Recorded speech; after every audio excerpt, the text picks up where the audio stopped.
Do it live. Raw wrap up, ready to go here. I didn't even put a title on. Holy crap. We are ready to roll. I am Sorgatron at Sorgatron on the Twitter with the WrestlingMayhemShow.com. With me, as usual, I'm in Pittsburgh. From Poughkeepsie, New York, it is Mad Mike. Sorg, can Roadblock just be WrestleMania? I kind of want it to be, right? Man, so much happened tonight. Did we just have the best go home show like than we've had in any other pay-per-view, or is it Chicago? Did they just do a lot right? I'm trying to wrap my head around all this.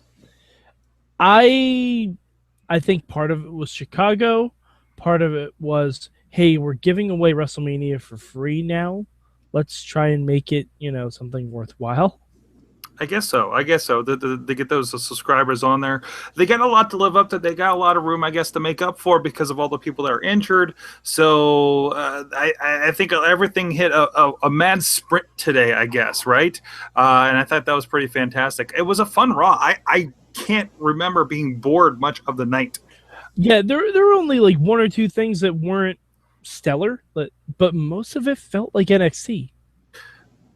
Well, especially in a lot of it where Sami Zayn pops up. We had the girls going at it again, setting up for that three-way that's going to go on between Sasha and Becky and Charlotte. The Y2AJ Implodes on the night when they had their own T-shirts even. The T-shirts mean you're going to stick around for a while, right? I didn't know they made it. No, they don't, because Roman Reigns could and he would, but he didn't and he couldn't. Well, there you go. And I didn't realize that they just made the T-shirts at a custom corner somewhere, and they're ready to do this thing. There was so much going on, even down to the Wyatts, threatening the title a little bit. Man, the more and more I look at this, there's a lot going on, and the more kind of I don't know if this is just kind of some diversionary stuff to see what happens at Roadblock. Are we going to flip the script and do something completely different at WrestleMania with the title? Could something fishy happen? I mean, with so many kind of looking at the title and poking at it the way that they are, could we have a mini tournament again of some sort through some shenanigans that happen at Roadblock? I don't know. It seems like the kind of way to up that excitement just a little bit with the lack of star power that they have this year. Sorg, I think we're getting a four-way. Think it's going to be a four-way? I don't know, because we talked about, like, maybe would they do something as kludgy as a four-way, right? Why not? Why not? Like, it looks like we're going to get a triple threat match for the IC title, which will be awesome. It looks like we're going to get a one-on-one match for the US title, which should be fun. By the way, Kalisto can cut a good promo. Yeah. Did anyone know this? Yeah. Kalisto got a damn good promo. Surprise. And also, I kind of like him and JoJo. They're the same height. It works. It's very aesthetically pleasing. I think that's why they had JoJo interview him and not Renee. Yeah. The make them look the best, right? And that's JoJo. Mm-hmm. Yeah, it was a damn fine Raw. And honestly, the only thing, and I was talking about this in the Hangout with Bobby, what do we do for the tag titles now? Because it looks like they're heading towards Usos and Dudley's tables match, which wouldn't involve the New Day. But here's what I'm thinking, Sorg. Do you know what's happening at Roadblock? The NXT Tag Team Championship match. I saw this. I did listen to your midweek war on the NXT because that is the only thing I got the chance to watch, unfortunately. I'm thinking Enzo and Cass come up short and New Day taunt them backstage. I like it. There could be a lot of happening there. I mean, again, much like the Divas, it'd be great if we had several tag matches going on. I don't know. There's a lot of stuff. I'm looking at this. We got Bray and Brock. We got Dean and Triple H. Man, there could be a lot of interesting setup going on here in the WrestleMania. More than what we had already, I guess. Right? Mm-hmm. So plus, thank God we have a heel Chris Jericho again. Oh yeah. Thank God, because Rudy Tooty Booty Jericho wasn't doing it for me. As much as I dug him and AJ though, and I really did dig him and AJ. Mm-hmm. I thought that's something that we could have gone with for a while. get to AJ having that. But hey, I love the idea of them feuding for even longer. I don't know about going all the way to WrestleMania. Would they? They'd have to do something different. Absolutely. Because Jericho he's had his big singles match with Shawn Michaels, and that was kind of like a passing of the torch. I think this will be very similar. But we've already had it 2 or 3 times. So I mean, we've had 2 times. 2 times. No, 3. No, we've had 3. We've had the 3. So it's gotta be only one pay-per-view though. It has to be like a 2 out of 3 or something, or a hardcore match or an ODQ. Okay, that could be if it keeps going. Yeah, you could build that up. You could build that up a bit. Mm-hmm. What would it? Or we have some Ultimate X-ish match, ladder match. No. Let's veer as far away from that as possible. Mm-hmm. Like honestly, we have mid-card title feuds in the works. Sorg for Mania. When was the last time that both mid-card belts had seeming directions for Mania that wasn't just, oh, we all want it, Michael? Yeah, and it's just a scramble for whatever, or we forget we have a second title in this 4-hour pay-per-view, right? There was there was a lot of flow tonight. There was a lot of great stuff, I thought, and I saw like a tweet that like, why do they always lose steam in that 3rd hour? Oh, this is like some Thunder level bullshit right here. Like I saw on Twitter. Like no, even like the low end stuff in that 3rd hour, I thought was actually pretty good.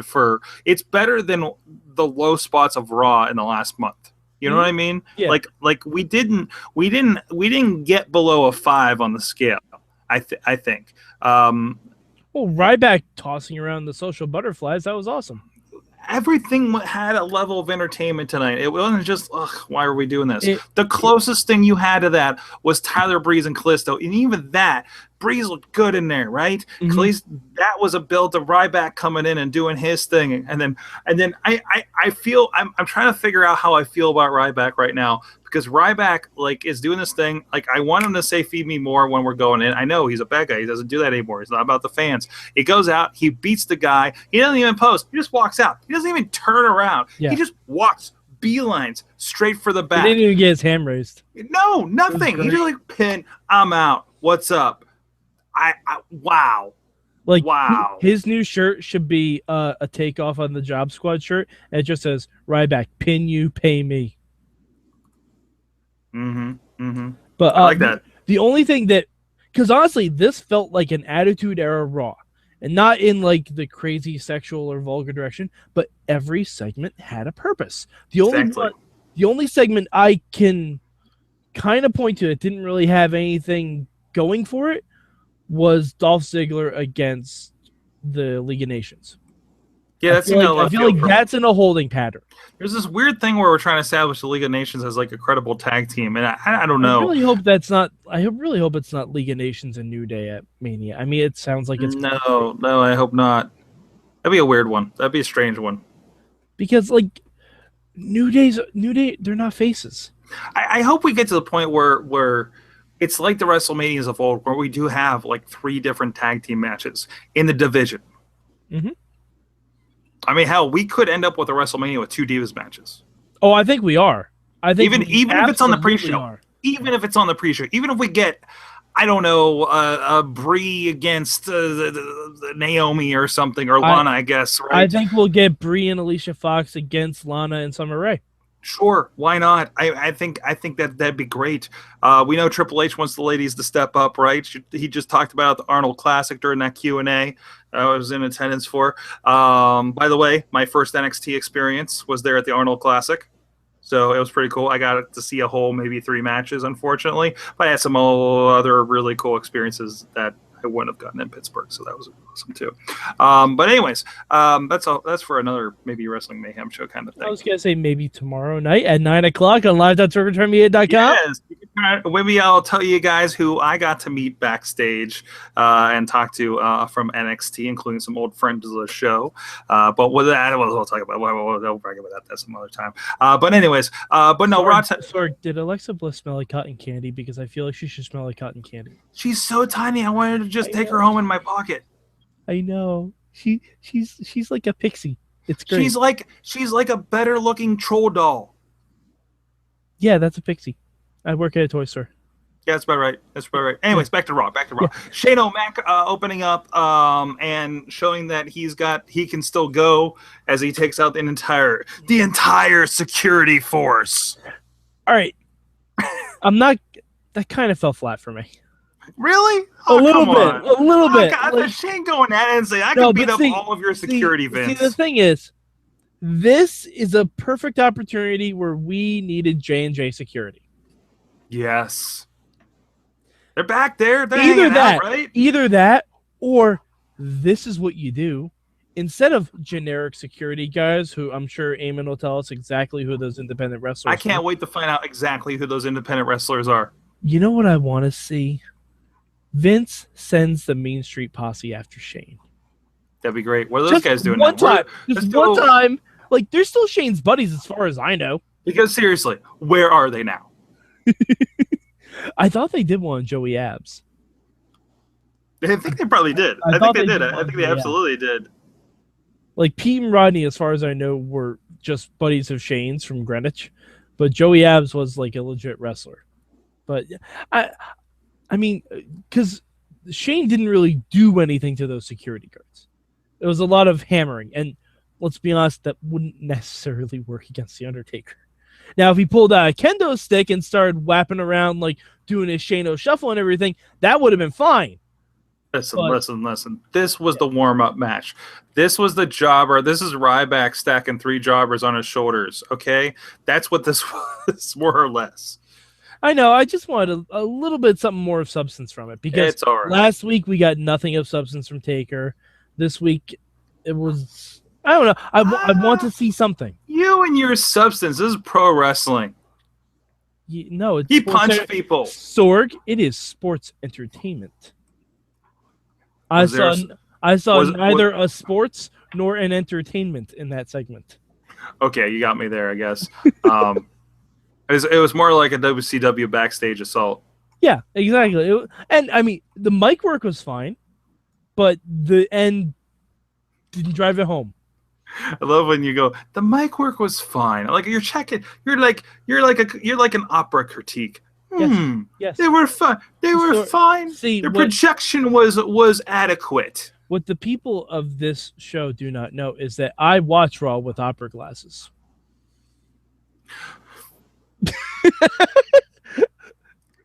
And the result when you're 6 feet away. Oh, he put them on backwards. Mm-hmm. Yeah. I got it. I got it. Okay. Mm-hmm. Wow. All right. On that note, I don't know. I feel like we glossed over so much tonight. We didn't have any Dudleys tonight. We had an amazing tag team match. We had an amazing Owens versus Neville match with Sami Zayn coming out. Finally. I love that the reason Sami Zayn came out was because Owens was going to do the thing that took Sami out.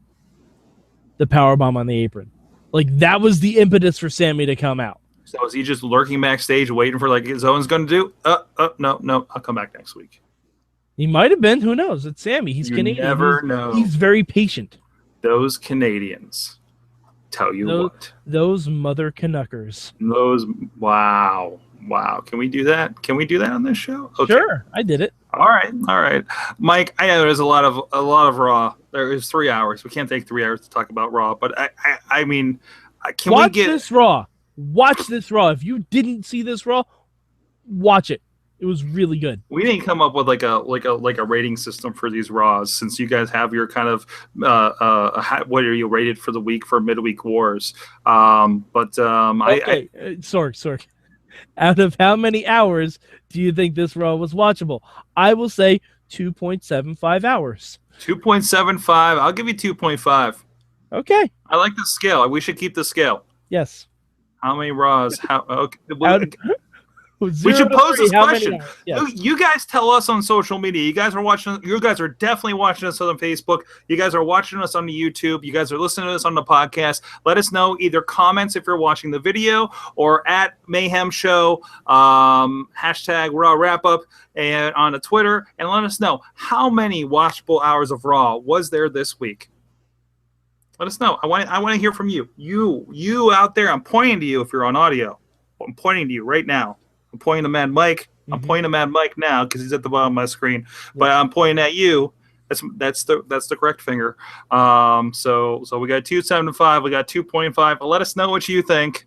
Raw Wrap Up, WrestlingMayhemShow.com. So much going on. You want to learn about the Drifters, Elias Sampson? Well, I'll tell you what, a hobo in Pittsburgh named Sawtooth Willie has the info for you. And you want to see Virgil in a music video? Oh, it's hot. They got a fire truck is in the distance right now, coming out that hotness. Max Out's music video, all of that, WrestlingMayhemShow.com. And these guys did a TNA Asylum years post episode 4. Go check that out as well. I don't know how many more of those we're going to be able to do given the recent news I just found out, but yeah, we definitely did it.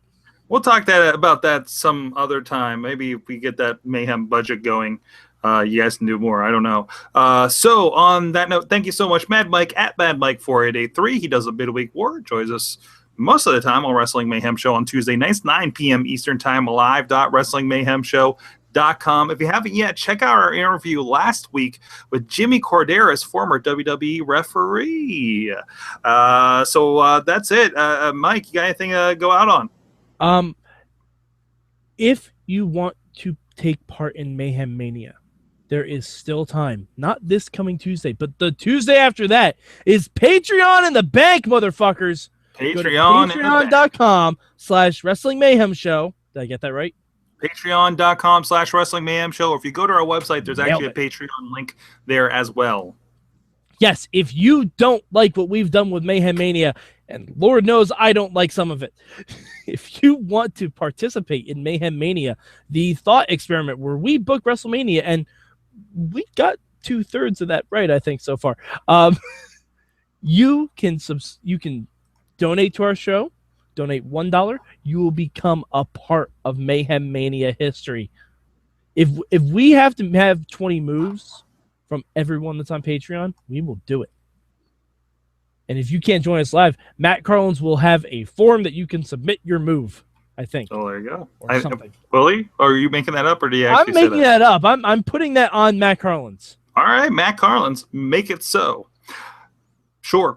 Thank you, everybody, for joining us. Please subscribe to the Raw Wrap-Up on your iTunes, Stitcher, or just check out the YouTubes and the Facebook page for Wrestling Mayhem Show. It's all posted on there. Thank you so much. We'll see you guys next time. Keep it raw.